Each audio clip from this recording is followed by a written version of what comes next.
For our project, Lily, Paulo, and I researched the history of Japanese imperialism over Korea from 1910 to 1945. This first source, relating to 6.1 Rationales of Imperialism, is a picture with two men, one labeled Japan, who is standing on top of the other man labeled Korea, who is lying down being smushed. This symbolizes how the Japanese forcibly colonized Korea and forced their government to submit to the Japanese Empire. Seen in the sign on the far left and the sign pointing to Manchuria. They took over Korea with a signed treaty, but it was forced treaty that the Koreans had no right to change.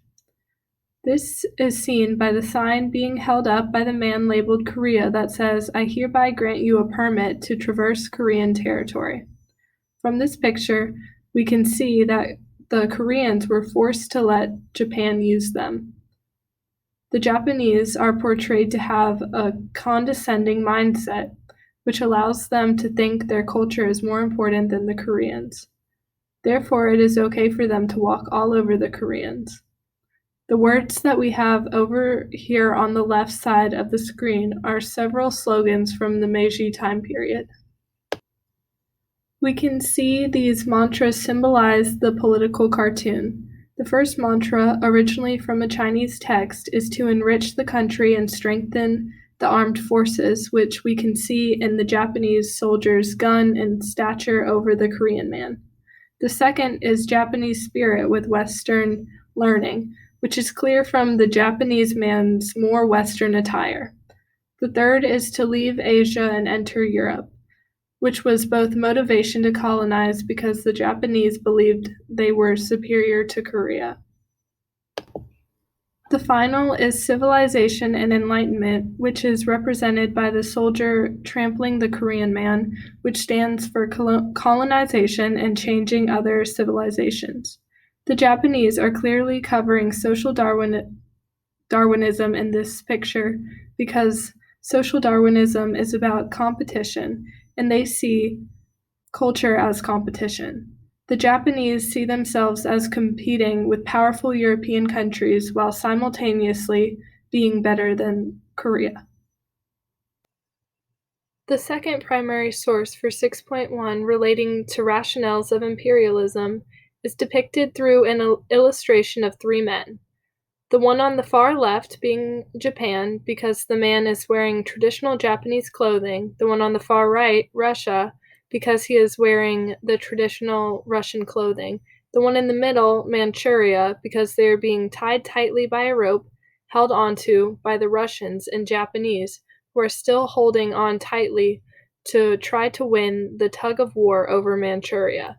Russia and Japan fought over both Korea and Manchuria, which were the two territories in between the two empires. Japan and Russia wanted to establish themselves as world powers, and taking over new territories to industrialize was how to do it.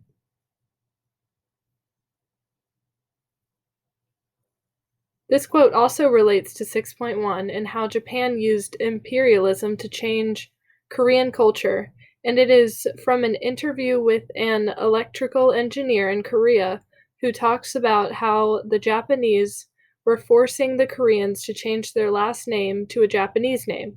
This is an example of the Japanese forcing their culture on the Koreans. The Japanese were trying to phase out Korean culture and make Japanese culture the only known one.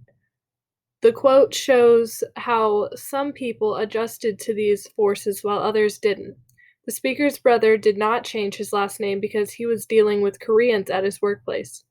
But Japanese influence was so evident for most Koreans that most people who needed to go to school or get jobs with Japanese people needed to change their last name in order to be approved by the Japanese.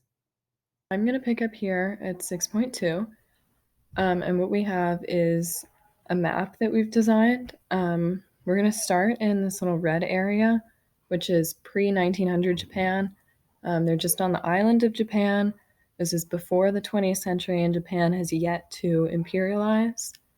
But between About 1900 and 1930, so the start of the 20th century, they're going to push, indicated by these red arrows, into Korea. And this began with spheres of influence that they would establish in Korea, kind of negotiating with the government. But after this, right here, these white arrows, attempted Russian expansion after the Russo Japanese War from 1904 to 1905, we're going to see the capture of Port Arthur by the Japanese. This was an important part of gaining control in Korea because they now forced the Korean government out of power. This was in 1905, so by 1907, the Koreans had established a protectorate in Korea, or I'm sorry, the Japanese had established a protectorate in Korea, and by 1910, they had been annexed into the Japanese Empire. And by 1930 and 1945, in this blue area down here, they're going to expand even further past Manchuria and Korea into China, and then actually down here, sorry about that, in Vietnam and Thailand and Southeast Asia, but that's not provided on this map. The final thing we have here is the Battle of Tsushima. I think that's how you pronounce that. Again, the Russians were trying to imperialize on their own. They had their own inquisition that they were attempting to accomplish. And this green dot that we have right here, um, this is when the Japanese successfully blocked the Russian Navy from invading Japan, and they pushed them all the way back away from the east, back into Russia, which was a really important win for the Japanese. That is what initially enabled them to get into Manchuria and Korea. Okay, so moving on to 6.3, Indigenous Responses to State Expansion. What we're seeing here is a Shinto shrine in Korea. You see people down here at the bottom, the entrance here. This was called I don't know how to pronounce it, but I believe it was called the Chosen Shrine, or it's sometimes referred to as the Meiji Shrine, which is pretty clear Japanese influence there, because this was the Meiji era, the end of the Meiji Restoration. And this is showing Japan's influence on Korea because they said, okay, we need to assimilate these people into our culture if they're going to be a part of our land, of our territories. So they attempted to force Shintoism onto the people of Japan, onto the people of Korea, excuse me, who were mostly Buddhist. And as we'll see here, this was really not popular. Not just forcing Shintoism, but Japanese rule and control in general over the Koreans was not popular. This is a great example of peaceful, mostly peaceful on the side of Korea, not peaceful on the side of Japan. They did respond with violence, but it's an anti-colonial rebellion or revolution. This quote in the middle here is from it's called the Three Demands, but it's essentially the Korean Declaration of Independence. They demanded, among other things, what we see down here, freedom of speech, right to petition, and really what they were asking for was just simply release from Japanese control and Japanese rule. Their rebellion, appropriately called the March 1st Rebellion, was quickly squashed by the Japanese. As we know, after 1919, the Japanese still continued to rule Korea until the end of World War II. But essentially, what's important about this is we're seeing that Japanese rule in Korea was not popular. There was pushback, but there was just really nothing that the Koreans, as a less powerful, less militarized, and industrialized country, there was really nothing they could do against the powerful Japanese empire. This source argues that Japanese colonization and control of Korea had little benefit on their economy. Japan imported raw materials, especially minerals, from Korea. They also began to import rice from Korea because of an agricultural shortage in Japan. There was not enough rice to support the people of Japan and Korea, which led to starvation in Korea. Private Japanese companies benefited the most from colonization. This is an example of how the Japanese imperial country benefited at the expense of Korean starvation. This chart shows a surprisingly small growth in exports, the bottom half being specifically cotton textiles. The Toyo Spinning Company and the other spinning company accounted for 15.5% of total cotton textile exports. These countries were the dominant cotton textile exporters from Japan, but showed no significant growth after the annexation of Korea in 1910.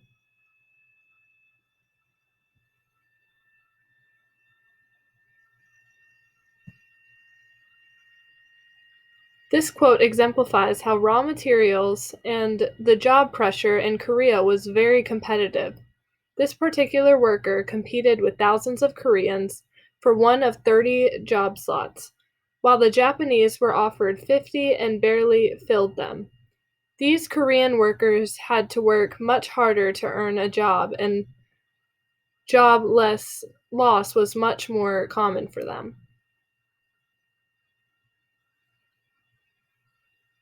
This quote depicts the life of a Korean family that was impacted by Japanese imperialism. In this quote, a Korean citizen reflects on her encounters with the Japanese relating to her father's work. He worked on a farm and was a successful farmer. He had frequent visits and tasks given by the government, all of whom were Japanese. This shows how the Japanese had intertwined themselves into the lives of Koreans and taken control of the government and working force. This farmer continued to produce raw materials and crops for the Japanese government. Okay, so this source is showing us Seoul, Korea, still a major city in Korea, and Pyongyang, another major city. These are both in South Korea now. Before and after annexation into the Japanese Empire. And what we're seeing in this source is as the Japanese colonize and control Korea, they industrialize it and make it look like Japan, and they're doing that for their own gain. They're using these as manufacturing centers for raw materials, as centers for trade. They're using South Korea, well, Korea as a whole, as their pawn for trading, industrializing, and expanding their economic impact. Okay, so in this source for economic imperialism, we're seeing, I want to focus on this column over here and demand growth over here. So trade openness, the author put a little note in there. It was the description of the table, and it just says that trade openness is estimated by taking the ratio of total merchandise trade to national output. So it's GDP versus how much merchandise they're actually making. And I think this is particularly interesting because it shows that as Japan annexed Korea and at their height of colonization, when they had the most colonies, just before the end of World War II, from the start of World War II to the end of World War II, they're at 43%, then that drops. And over here, we're at 45% in the same time frame. And this is just showing a lot of economic growth in Japan, unlike one of our other sources. Um, and this is just basically implying that colonization did have a huge effect, clearly, on Japanese trade. This is that caption that just explains what was going on up here. The estimates of trade are obtained by adding merchandise imports to merchandise exports. Trade openness is estimated by taking the ratio of total merchandise trade to national output, which is their GDP. The trade figures include trade with Japan's empire, which would be Korea, Taiwan, Manchuria. That's why this source is relevant. And the income figures for Japan exclude income generated in the empire. So that is all income coming from other nations. Okay, this was a much more difficult graph, table, chart to understand. But what we gathered from this is that the Japanese are generating capital in both Korea and Japan. And what this source is proving to us is that Japan was using Korea, although we can see that Korea has about half, a third ish, which is still significantly less industry. The Japanese are still using Korea as an economic growth point. They're still an important part of this total capital here.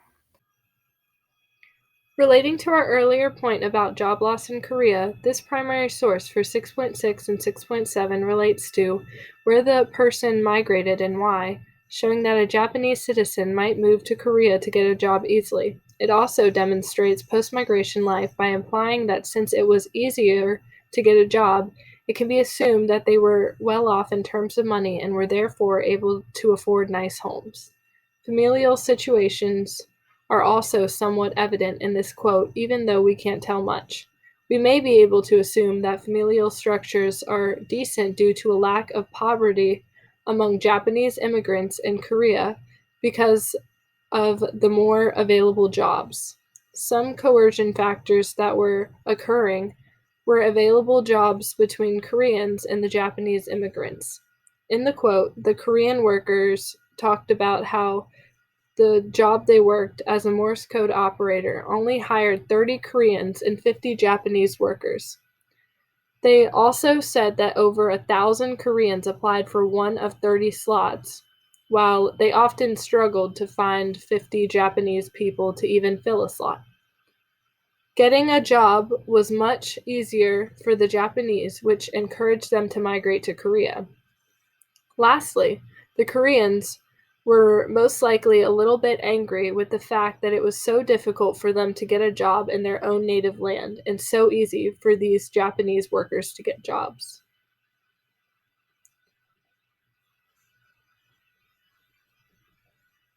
This quote comes from Chong Chen-su, a student in the North Cholla province circa 1923.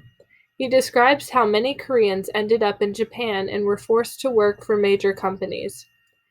They were brought to Japan on ships and would not be sent back to Korea, which caused a forced Korean diaspora.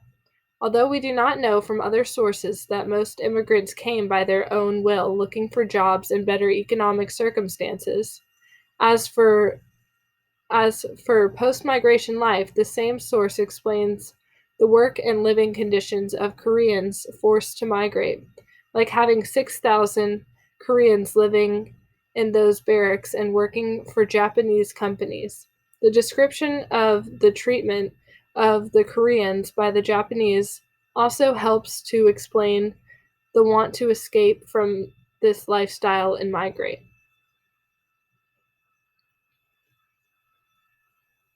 This is from another oral source from Kim Tok-chin, who served as one of many comfort women, Korean women and girls who were transported to Japan and used against their will for the sexual pleasure of Japanese soldiers. This source includes migration transportation, which was trains and boats, their pre-migration life, which included looking for jobs, and post-migration lifestyle, which sadly ended up with women doing these services every day and catching illnesses and were treated terribly. All right, and finally for 6.8, we're focusing on how Japan continued to expand their empires, establish new colonies and relationships with other nations. And what we're seeing here, this comes from several articles and agreements between the Chinese and Japanese. So after Japan granted China their independence, they still held some power over them, which is what we're seeing here. from these articles and these negotiations that Japan is continuing to expand their power and their empire and their colonies. Although they have technically liberated China, they still hold power over them. They are still expanding and keeping their control over Mongolia, Manchuria. We're seeing control over the industry, which is farming and buildings. We're seeing control over business. There was control over infrastructure and specifically railroads in this source.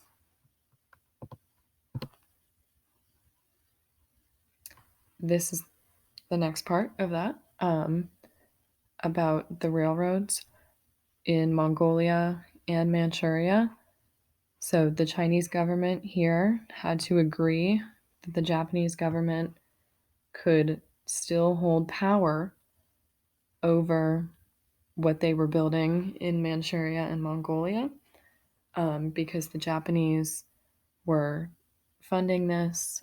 They were still an important part, and these relationships between nations were still important to the Japanese Empire, even after they had liberated China.